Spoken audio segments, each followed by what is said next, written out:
The order of business, we've got a series of committee reports which refer to this year's budget, which we'll deal with first, then we'll get to item 6 is what I suspect most people are here for. What I'll do is, in order to ensure everybody gets a say, I won't call anybody twice until everybody who wants to has had a chance to speak. I think that's the only fair way around it. If people have still got other questions after that, that's fine. But I don't want to leave people without a chance, at least one chance, to speak. Just to set the scene, Steve Harker to my right is going to give an overview and presentation in a second. Before that, I'll go through the agenda which we need to do for legal reasons. Attendance at meetings, we haven't had word, but I think Cindy must be held up. Hopefully she'll be able to join us. Are there any declarations of interest? Okay, with that we will move on to the housing revenue account, which is in Veronica's name. Thank you, Chair. As you know, the housing revenue account is a self-financing ring-fenced account. In reality, is an account that is similar to any other landlord's account, e.g. expenditure, both short and long term, is funded by our council tenant rents. In the budget, the government announced that it was enforcing an annual 1% reduction in social housing rents for the next 4 years. Our existing plans had assumed we would be increasing by the consumer price index plus 1%. But the impact of the 1% discount reduction is a loss of about £800,000 in the first year, up to £2.5 million in year 4 of the housing revenue account. This is significant lost revenue to the HRA and will impact on our ability to invest, particularly in new build. However, as you can see further in the report, we will still be able to complete our existing new build programme, and that will continue to maintain and improve our existing stock. There will be some funds available in the future, but these will be much smaller, and we need to think long and hard about how we use them, particularly given our aspiration to use funds to aid building around the town centre regeneration. In reviewing our business plan as we do each year, we have looked at some income-raising opportunities to assist us in delivering the plan. Firstly, a wider implementation of affordable rents when properties become vacant. We already charge affordable rents on new builds funded by the HCA. This would raise up to £1 million a year. The impacts on existing tenants would be minimal, and housing benefits would still cover most of the proposed rent levels. Secondly, we have reviewed our service and garage rent charges and believe they could be increased to cover administration charges not previously included in our cost recovery model. This would raise £175,000 per year. Overall, the position will be one of reducing rents for existing tenants over the next 4 years, but with new tenancies potentially being at a slightly higher rent and service charges going up this year by more than normal. The HRA will still be able to provide a high level of service for tenants and provide the investment for new build and refurbishments which our tenants want. And with that, I would move the recommendations as outlined in paragraph 3 for the reasons outlined in paragraph 4. Is there any questions? All happy with that? Okay, we agree with that. Item 4, Steve, Prudential Indicators Treasury Management Strategy Report.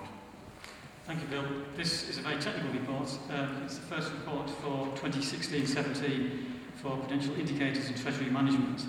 It outlines the Treasury Management Strategy for the forthcoming year and also the expected prudential indicators relating to the Council's borrowing. The report is about, firstly, the Council's borrowing in relation to its capital programme and how it is managed, and secondly, about investments, critically that they are secure and accessible. The report outlines proposed changes to the minimum revenue provision policy for the forthcoming years. in that repayment of all general fund debt will be on an annuity basis recalculated from 2008 onwards. This produces an over-provision in debt repaid previously. This over-provision will be used to reduce the amount that needs to be set aside from revenue in 2015-16 and future years. It will lead to budget savings of around £2.95 million in 2015-16 and comparable savings in revenue over the lifetime of the MTFP. The report proposes for 2016-17 an operational boundary for borrowing of £202 million and an authorised limit of £242 million. The Council will continue to manage its investments with security as the main priority, followed by liquidity and finally yield. All of the cost implications of this report have been included in the MTFP. The report has previously been examined by the Audit Committee, which was satisfied with the information. And with that, Chair, can I move the recommendations for the reasons which are outlined in paragraph 6? Is that seconded? Any questions, comments? Charles? Can you hand up to remind me?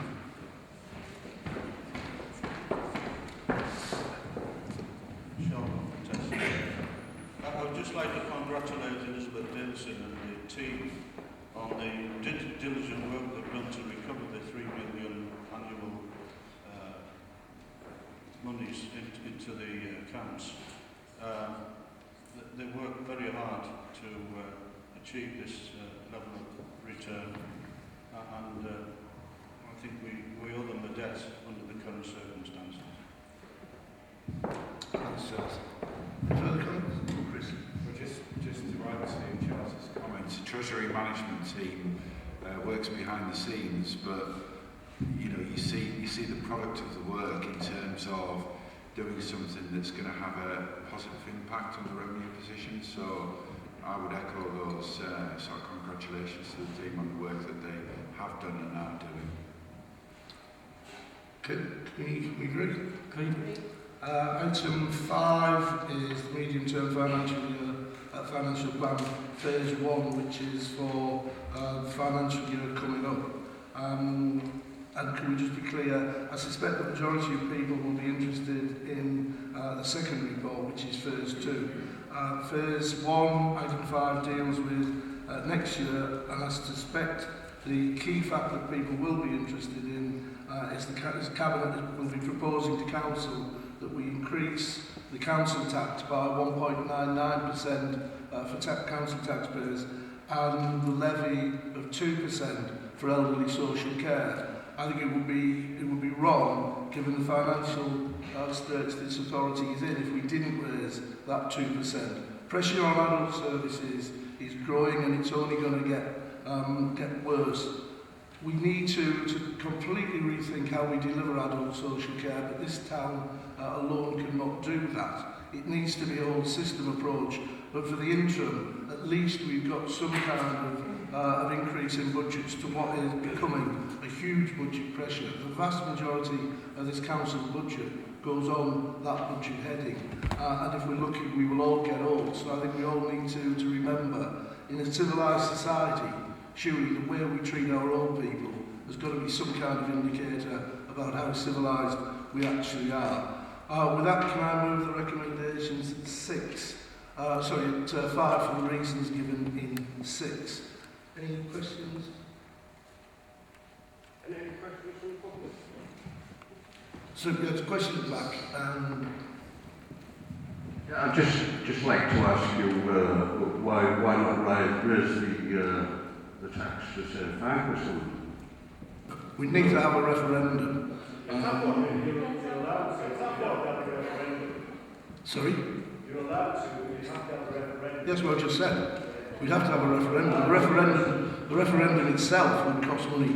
And the last time I looked, the government are actually now thinking about changing the rules of the referendum, but we don't know what that is. So for safety's sake, we know that this is sane and legal, and so we're proposing 3.99%. That is still an awful lot of money to people in this town. It's probably as much as most people can afford. How much does a referendum cost? How much a referendum? We're working on figures of £100,000. Yeah. That's, I think thank you very much. Just very briefly, I mean, clearly we'll want to hear this isn't taking decisions this evening. This is about starting the consultation process regarding the proposals Cabinet has. But just for background, the 2000 Act provided for local authorities to have referenda regarding council tax.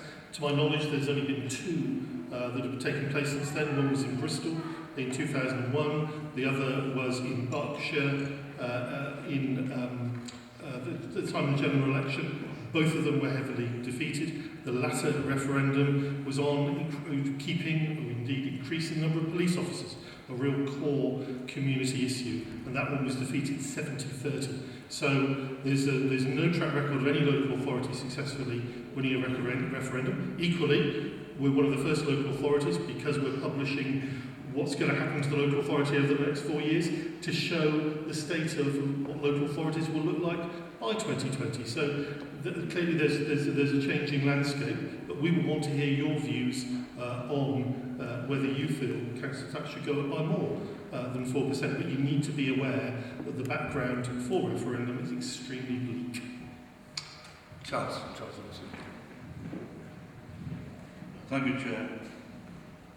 Councillor Dixon, you say in your report that you've made 35.4 million reductions in expenditure against a 37.3 million decrease in government grants between 2010 and 2016.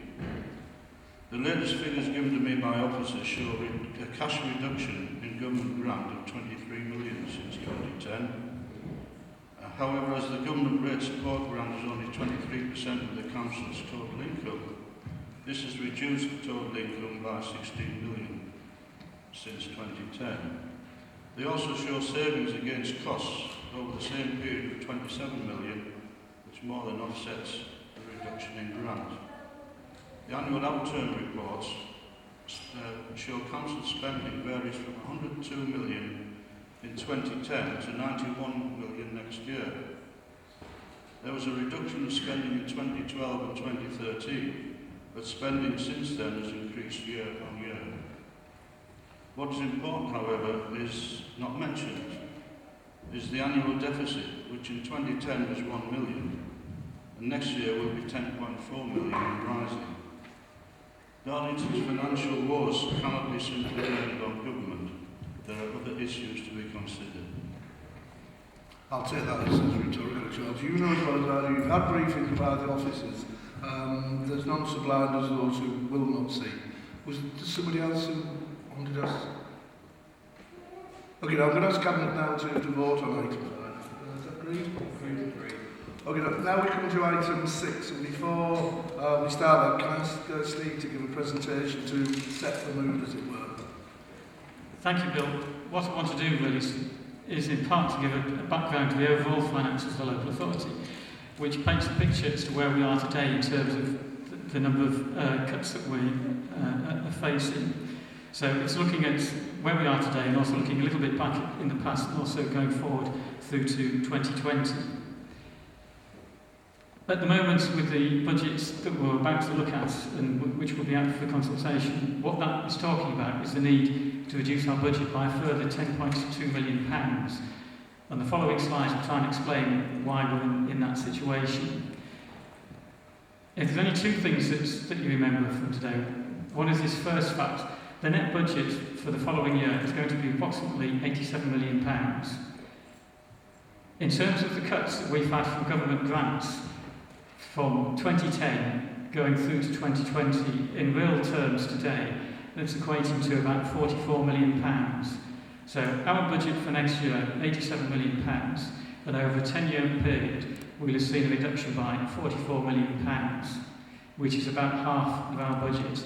And if you think about that in terms of your own salary, and how much reduction equivalent and how much cutbacks you would have to make if you face that scale of reduction, that's where local authorities are in the North East in terms of the budgets that they have today and what they can spend, and the cuts that they've faced from 2010 through to 2020. £44 million as a proportion of £87 million is a very large proportion, and that's what this local authority has been dealing with since 2010 and going forward into 2020. So if there's one thing if you remember from that presentation, is that £44 million cutting government grants when our budget at the moment is about £87 million.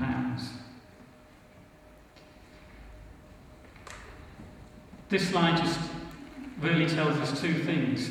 It's the bar on the left, if you can read the date at the bottom, is 2010, and the bar on the right is 2020, and it shows how overall funding shifts from 2010 through to 2020. Two things are immediately obvious. One is the level of funding that we get has fallen quite considerably, and that's against a backdrop of increasing demand. Bill's already referred to it, for things like need for adult social care is increasing hugely because of primarily an ageing population, so a huge increase in demand on services. Secondly, obviously over a 10-year period, there's a rise in prices which naturally happens, so if we were just to provide the same services, then we'd need increasing amounts of money to spend on those same services over a 10-year period. And the second thing to note is on the graphs, the two colours, the green and the blue. The green on the bottom half of the bars is how much of our revenue is raised through council tax, and the top half, the blue, is how much is raised through government grants coming direct from central government. And as you can see, in a 10-year period, there's quite a big shift in the proportion that's raised through council tax, a big increase. So whilst local authorities are seeing cuts in the money that they have available to spend, predominantly that cut is being made by governments, giving local authorities less in grants, and a big proportion of money that we're having to raise for our revenue budgets is coming from council tax. This slide looks at two local authorities. One is Darlington and one is Wokingham. Wokingham, if you don't know, is a town that's, I think, population of about 160,000.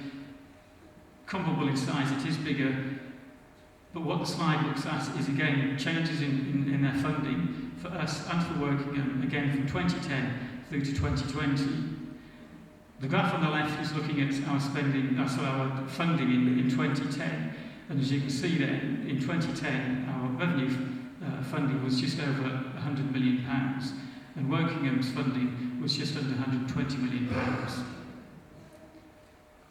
In the 10-year period from 2010 through to 2020, with all the changes that the government's making, which is essentially reducing the grants that they give to local authorities, what you see happening is that after that 10-year period, the amount of funding that Darlington has falls quite substantially, whereas Wokingham's rises slightly. And the reason for that is you actually start to look at the figures. Because where the cuts are coming from is government reducing the grants that they give to local authorities. Because Darlington, being a more deprived area, lots more demand in terms of some of the residents that we have that are vulnerable, adults and children. In 2010, we had a big proportion of our grants of our revenue funding was grants compared to Wokingham. Both those grants for Darlington and Wokingham were being cut, but because for our revenue, it was a bigger proportion of our budget. It means in that 10-year period, our overall money that we have to spend is falling quite markedly, whereas Wokingham stays the same. And the reason theirs stays the same and ours doesn't is that whilst government grant is falling, the only recourse that we have to claw back some of that revenue funding that we have is by increasing council tax. Because Darlington being in the north east, the council tax base is very low, i.e. the money that we can raise from council tax is low because in Darlington just over 50% of our housing stock is Band A and Band B. The money that we can raise from council tax is relatively low compared to Wokingham. So if we and Wokingham were to increase our council tax as a percentage, which is how it's measured by government as what we're allowed to do, read the conversation earlier about a 4% increase, if we both increase ours by 4% in the next 5 years through to 2020, because Wokingham's proportion of their revenue is much greater than council tax, raising a similar percentage year on year means that their revenue increases much faster than ours does. And therefore, in that 10-year period, because the grants are being cut from government, what we see in Darlington is the revenue that we have available for spending falls away, whereas Wokingham manages to stand still in that 10-year period. And the point's being made in many newspapers about inequalities about how the cuts are being made.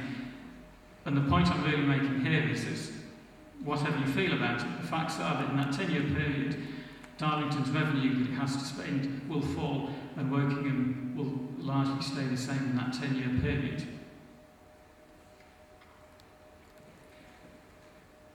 So, how's Cabinet come to the proposals that are in these documents? What's it done to make its proposals and how has it come to those decisions?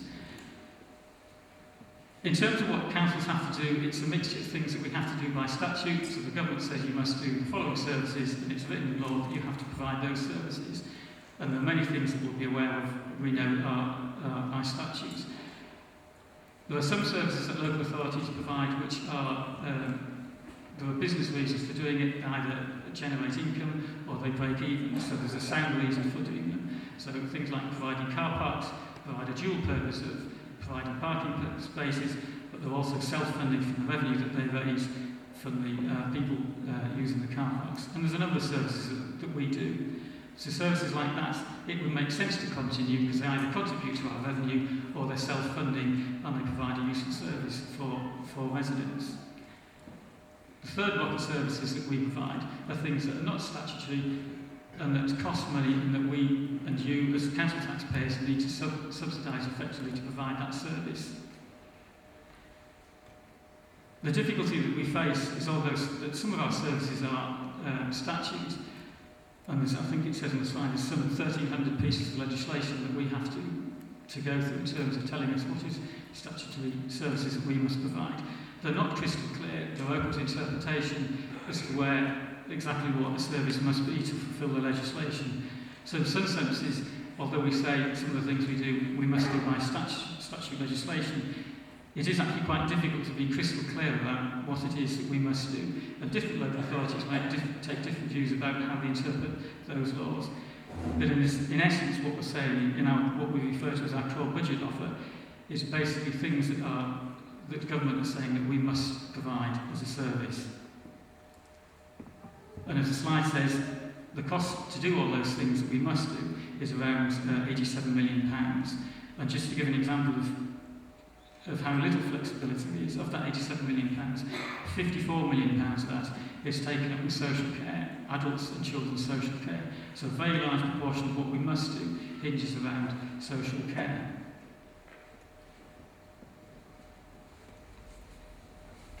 All the services that we don't have to provide, we're estimating in today's terms cost around £12.5 million, and they include a huge range of things. Many things that people, I would imagine, would just expect local authorities have to do, but in reality they don't. And there's 3 examples on there, so 4 examples of things that we don't have to provide. The Dolphin Centre, some parts of street scene, grass cutting, school crossing patrols, and I think a lot of people will be surprised that local authorities don't have to provide school crossing patrols.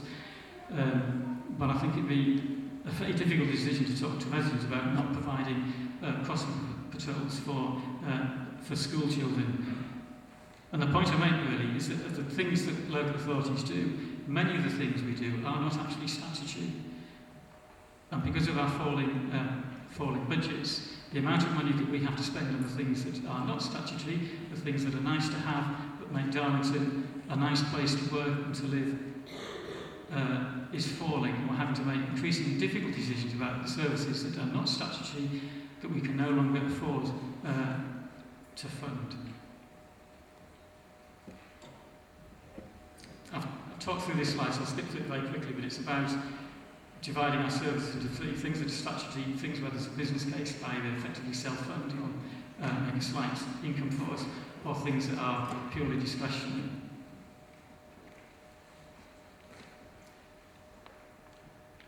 So clearly the first thing that we have to provide are all the statutory services. Once we've done that, what's left in terms of how much money do we have to provide those approximately £12.5 million of services that we currently provide that are not statutory?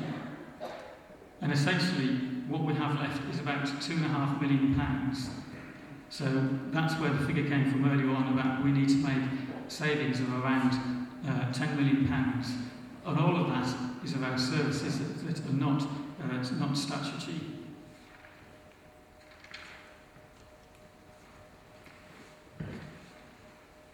And the slide there gives some of the examples of things that are not statutory. Some of them are talked about, some of them are services that we are proposing that we will either change, reduce or not provide whatsoever. And I think it's quite salutary looking at that list because, as I said a moment ago, some of the things that we do provide are not statutory, and yet I would imagine most things on that list people would see that there's a great value in, and they provide a service, either because people will see them as essential, because they're providing protection for vulnerable people, or, as I said earlier, because they're making Darlington a place that people like to live and like to work.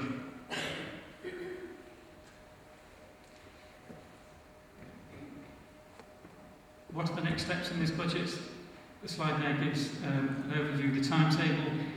Clearly, we're at the beginning of a process of consultation with the public and with staff, and that will go through from February through to May. At the end of that period, this draft report with all those comments from the public, staff, etc., will come back to Cabinet. Cabinet will make a final recommendation, which will then go to a full meeting of all councillors, and those two meetings will happen in June, and the final decision will be made in June. From July onwards, whatever decisions are made at that meeting, the decisions will then be implemented on a phased basis, but the majority by October 2016. Staffing changes consultation will include early retirement and voluntary redundancy and redeployment options in the way that we've always done in the past. The final slide really is just to emphasise that whilst clearly there's a lot of doom and gloom about the fact that we're having to make huge cuts to many, many services, underpinning all this, the Council is very clear that it is still ambitious for this local authority area, it's ambitious for its residents, and despite all the cuts, the things that we are still wanting to achieve for Darlington is to grow jobs and create wealth, to grow our revenue to underpin services, and also to improve our services and outcomes. And our first priority is to put the borough first and the residents that live here first. Are there any questions, technical questions, or Steve's done? I think it's important to do that. So, yeah, at the back.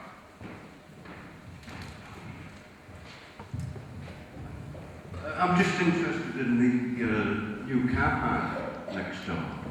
You mentioned raising revenues from it. But it's actually not being used, even though it's been open a week. It's early days. The new car park, the features multi-storey car park, operates differently from any other car park in the borough. It's pay on exit. It's also very secure as well. There's big gates there to prevent people accessing at night time. You can get out at night time once you get your car out. But it's designed to be a very safe car park. I think these are early days. People are getting used to the new way the car park operates. We're putting some additional signage up to explain how to operate and how to get in and how to get out. But this, let's be clear, this is a car park that for years traders and business people in town have said they wanted and they need, particularly the pay on exit element. And secondly, it'll be crucial to the operation of the new multiplex cinema and hotel and restaurant complex when that opens in the spring. So these are still early days and there are some teething issues, but we're working through them. Thank you. Okay, can I move the recommendations at 6? We're going to give it in 7, and I'll go through them firstly. A, that the medium-term financial plan is set out in Appendix 5 be agreed for consultation, including a 3.99% council tax each year. Just pausing there, that's based on what we know at present. We may have to come back if the government decide we're not allowed to put it up by that. Don't forget, we spent the last 5 years being told there was no reason for any council tax whatsoever. Now they've suddenly said, instead of the 2 you're allowed, suddenly you're allowed 3.9. So the best we can say there is if things stay the same, we are proposing that we go 3.99% for the 4 years of the plan. 2, that we made reductions as set out in Appendix 4, which I'm sure will be the source of debate in a second. And equally B, that the council's indoor and outdoor markets be offered to sale, all these, to interested parties as detailed in this report. I'm just speaking to that briefly because I want this meeting to be about you. I want it to be, we want it to be the beginning of a process. Firstly, I'd like to point out there is no route map for what we're doing. Nobody has ever took a council apart as this cabinet's having to do. The last 5 years were bad. The next 5 years are going to be awful. We are actually back wearing a different hat as chair of the Drug Action Team, which I've been proud to be chair of that for the last 20 years. By the end of this plan, we will be back where we were. We will not be able to provide treatment to vulnerable people in our community. And that in a civilised society, or a society that thinks it's civilised, I think is sad. So there's no map. We're not following any kind of well-trodden procedure that we know if you do this, that will happen. We are literally making it up as we go along, and that is why we desperately want to have a conversation with yourselves, with whoever, to try and work out how we do this. Any fool can expand an organisation. Any fool can just get more and more money every year and do more and more things. That's not difficult. What is difficult is trying to reduce the size of an organisation. You've seen the scale of the cuts that we've already had to deliver and that we're going to have to deliver. To do that without the thing completely fouling up. And that brings me to a point. I'd like to thank the staff who worked on this. The staff have done a phenomenal job. Many of them working on proposals that they know will be the end of their own job. They have acted responsibly and they've shown an absolutely heroic level of professionalism to the people of this town and to each other. Without them, the authority simply wouldn't be what it is, and it is a good authority in an absolutely brilliant town. And that's in large part through the dedication of our staff. We're having this discussion tonight because we're proposing a 4-year budget.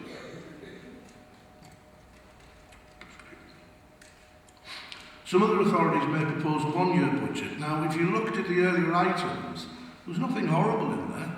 That was the culmination of what we did 4 years ago, when some of you were here and we had difficult conversations.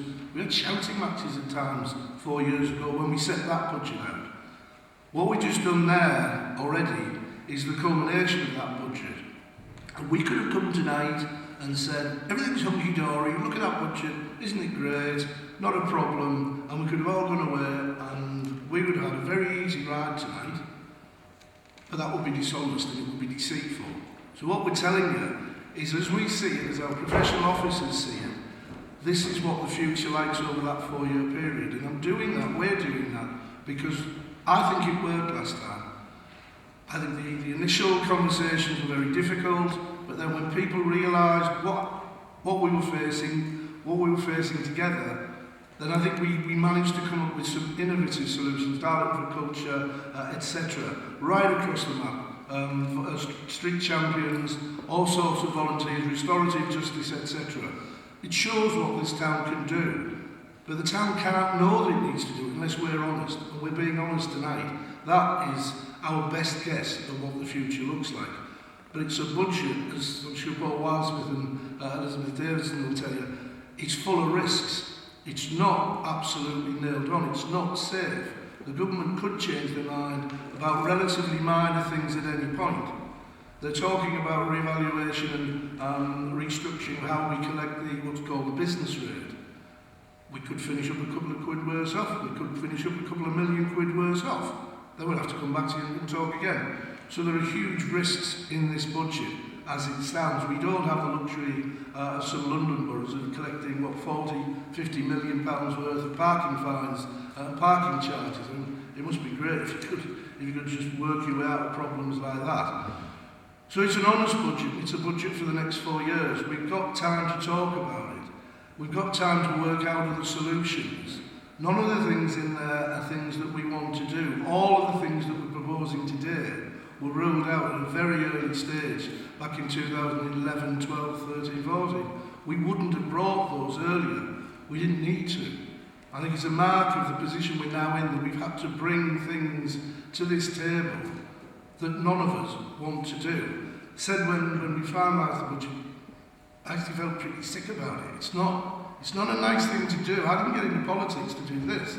Those of you who knew me in a previous existence hiding away in the housing department. I did a great town of housing, and we built some fantastic stock. That's what I got into politics for, to do things like that for the people of the town where I was born. I didn't get in it to dismantle what we all know and love. Whether we like it or not, we have a government that said that they're still going to continue on a crazy path of austerity, despite the fact they've doubled the borrowing and none of us have seen any benefit. 35 million thereabouts has been lost to this town, and nobody's got a big tax rebate, have they? All the money's disappeared down there, but nothing's come back. But we are where we are, and it would be deceitful, as I said, for us to present a one-year budget and then next year suddenly pretend things had happened that we couldn't foresee. So we're being honest, it'll give us time, and we found that a huge benefit in the last financial plan. It gives us time to take advantage of things when they happen, anything fortuitous. It gives us an opportunity to collectively think differently. So for that reason, we are here tonight proposing a conversation. The core offer has to stand. We can't alter that. I hope people understand that is the statutory minimum. It's not what we want to sink to, but by law, it's what we think we have to do. And I think one of the benefits of presenting the budget this way is that people can see starkly. We're not talking about telephone number budgets, which, if we're honest, we all find difficulty getting our heads around. We're talking about the discretionary spend, which for a town of 100,000 people is frighteningly small. Over the last financial period, over the last financial plan, we were able to do, as I said, some phenomenal things. The Civic Theatre, that is now the only theatre, and this is again down to the staff, this is the only theatre in the country, I think I'm right in saying, that operates without any kind of subsidy. That's what we can do, but only with foresight and up forethought, and only if we stick together.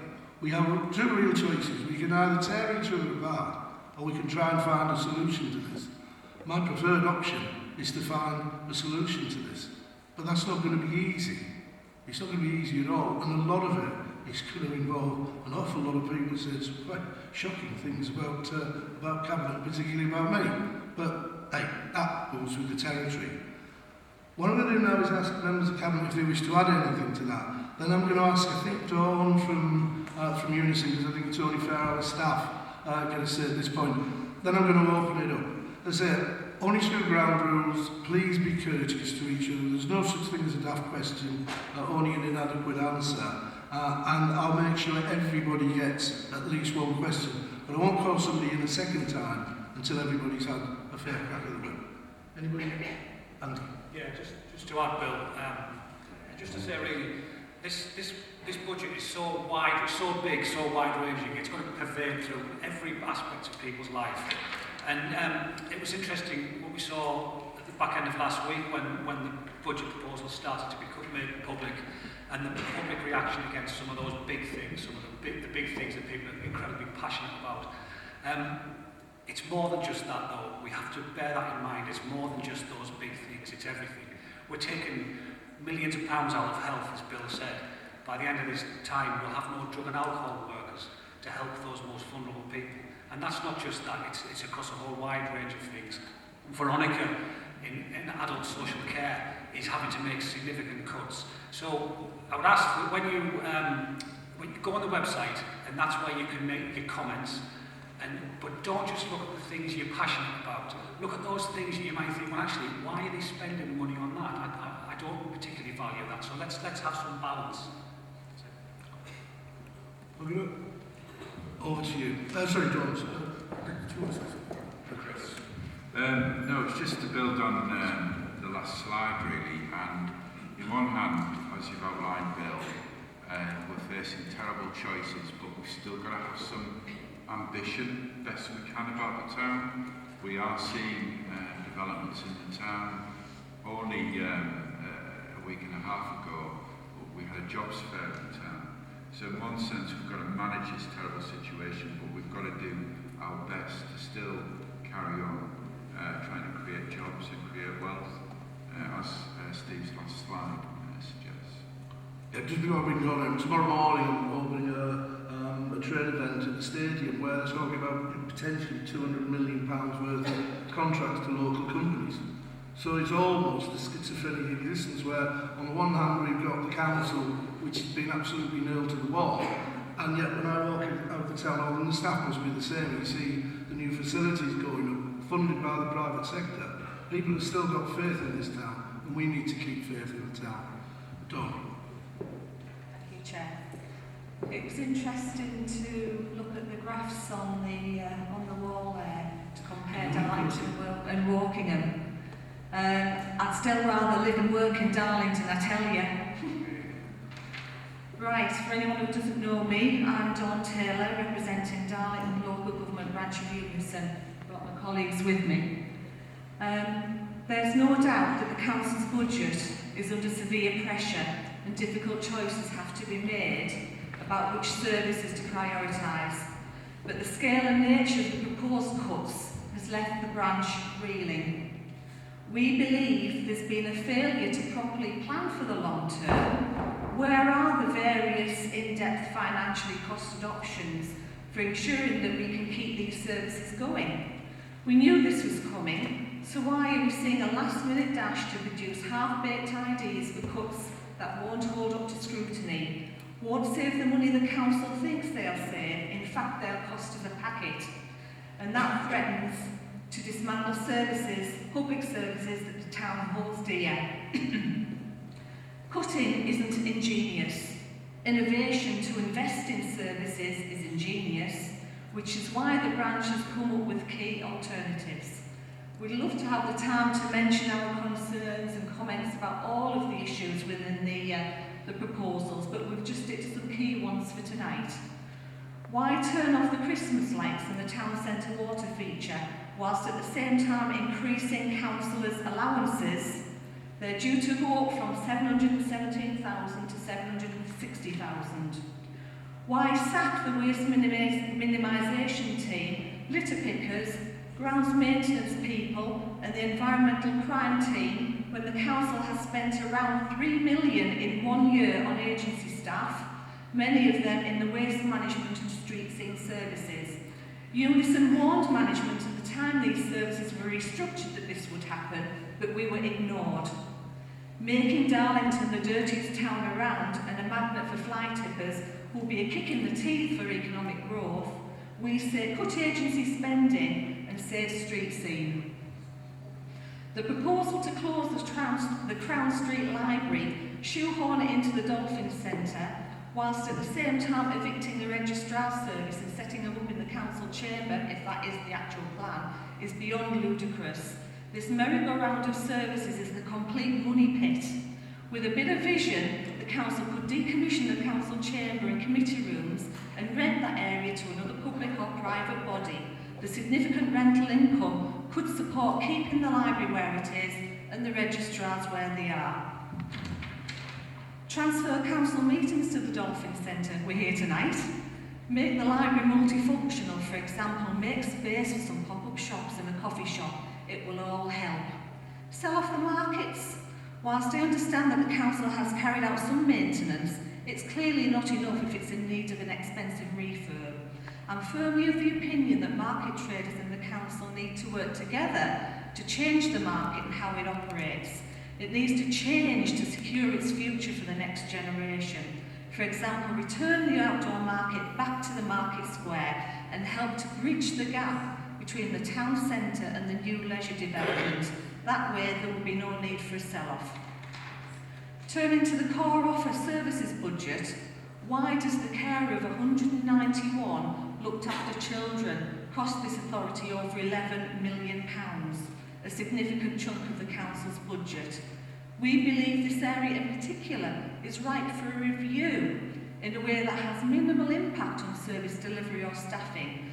Realign the spending to save the children's centres. This spreads the benefit of that particular budget across many more children and families. These proposals are not about building strong communities. They're about dismantling communities brick by brick. As a trade union, we seek to safeguard the best interests of our members. That's why we're urging a rethink so that Darlington remains the very best place to live, work and bring up a family. Thank you.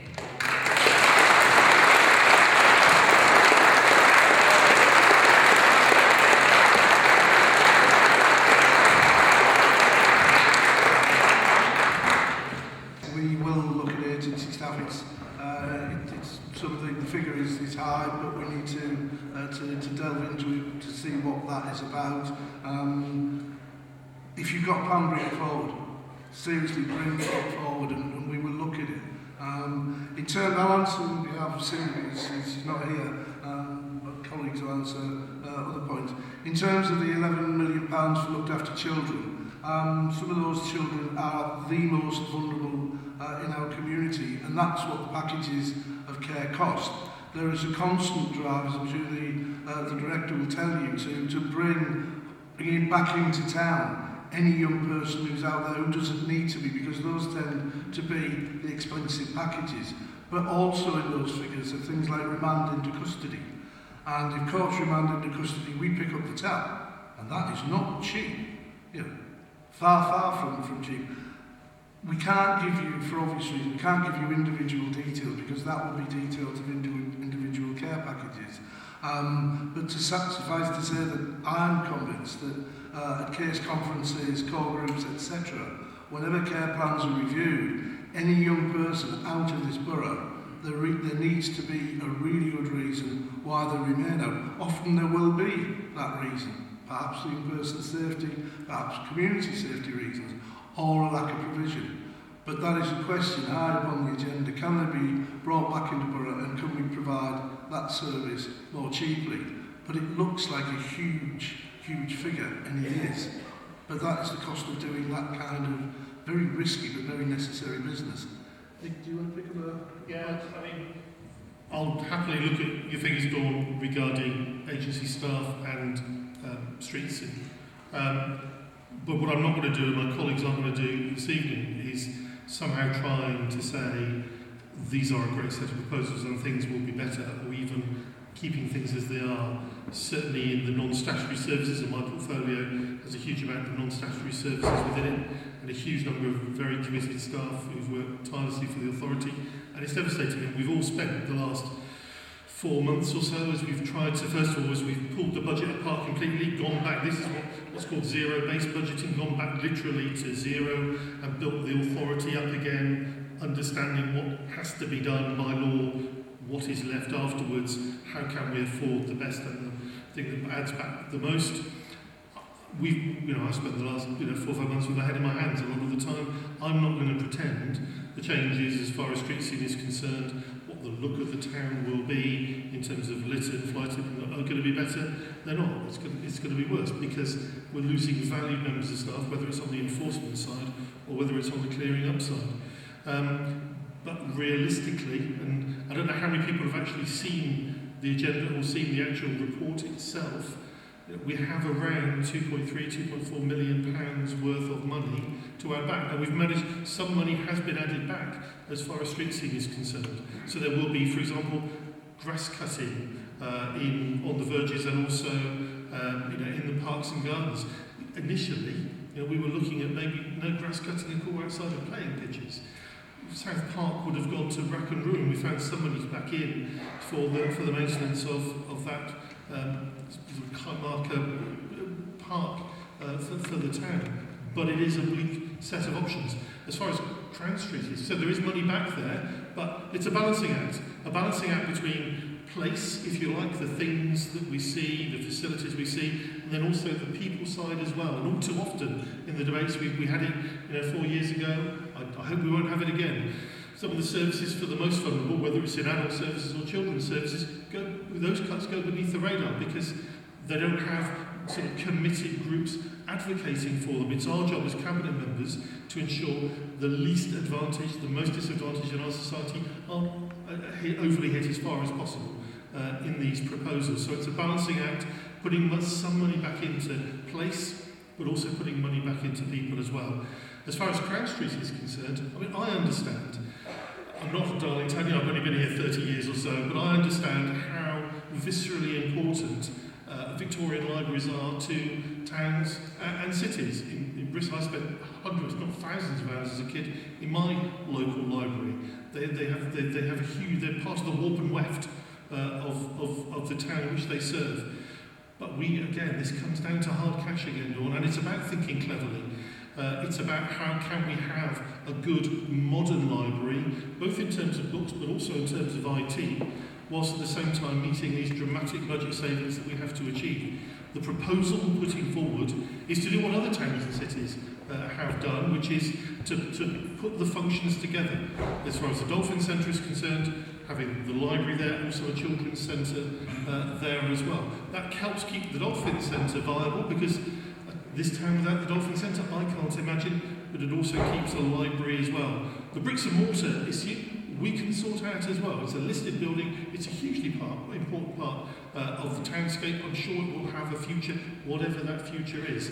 But it's the scale of the reductions we have that has driven us to this proposal, but actually thinking about some of the issues we get all the time as far as Crown Street is concerned: poor toilet provision, lack of baby changing facilities, the lack of somewhere to have tea and coffee, a cafe, somewhere to eat, somewhere to sit down and read, as one does increasingly in bookshops now.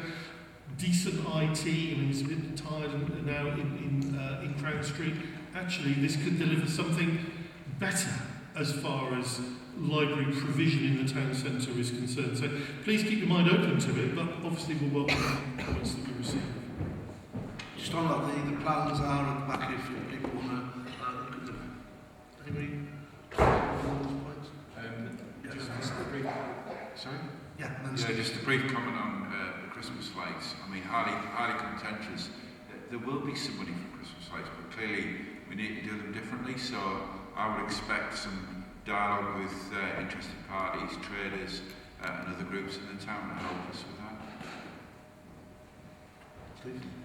On the issue that Dawn raised about agency staff, I mean, as Nick indicated, we will look at the figures, but my gut feel is it's probably to do with the expectation of the cuts coming, that we knew going forward that we would be having to make staff reductions. So my gut feel is that in many instances it will be about covering for where staff have already left, and managers are avoiding recruiting people because they're concerned that they're going to have to be making people redundant in the coming year. So my gut feel is it's about covering for those vacancies at the moment, where there being uncertainty what's happening this coming year. But notwithstanding that, we can certainly look at the figures to make sure that there aren't other reasons why we've got unusually high levels of agency staff. Veronica? Thanks, Bill. Just to say, as regards adult services and the services that we provide to some of our most vulnerable and elderly people in the community, we're having to cope with ever-increasing demand, and also people who have many difficulties and complex conditions. People are living longer, and for that we're very pleased and we want to celebrate that. But it means that people are needing help for much longer than perhaps they have done in the past, and that just makes increasing demand on our services. As Cabinet members, we've discussed this, and I know a lot of my area is covered by statutory responsibilities, and it does have the largest part of the council's budget. But whatever happens, we're not going to make a dive to the bottom and provide things the cheapest way. We have a new director here for adults and children's services, and myself and my colleague, Councillor Hughes, will be working with her to review all the service that we provide and look how we can provide it differently, bring much more use of telehealth and telecare, the use of technical equipment, technology to keep people safe in their own homes, and work with pharmacists in how we can check that people have taken their medicines, etc. So there's some quite a bit of innovation going on there, but we don't really get funded for prevention. It's all the statutory stuff. It involves us getting involved when people are no longer able to care for themselves and no longer able to make decisions often about their own futures and health. And that's unfortunately where a lot of our voluntary sector is being hit, because we've been quite innovative in trying to develop services to prevent people and to keep people in their own homes, and we've worked and given contracts out to the voluntary sector to work with us to do that. Unfortunately, we don't get funded by this government for prevention, so we're having to cut back on a lot of those services, and I know it is hitting our voluntary sector quite hard. But we will work with them to see where else we can find funding, because of obviously the cuts that we're having to make. Obviously, we've got much closer working to do with health, because often we are dealing with the same people. Many times it's the same people. So we look at what savings can be made there, less visits, less duplication of effort, etc. So, you know, our staff are working very hard at how we can innovate in that area and make closer cooperation. We have the Better Care Fund, which is a wonderful way to bring funding together. There's money from health, there's money from social care in there, and I think that is being used in quite an innovative way to care for these people, because if we can keep them at home, look after them well there, and prevent them going into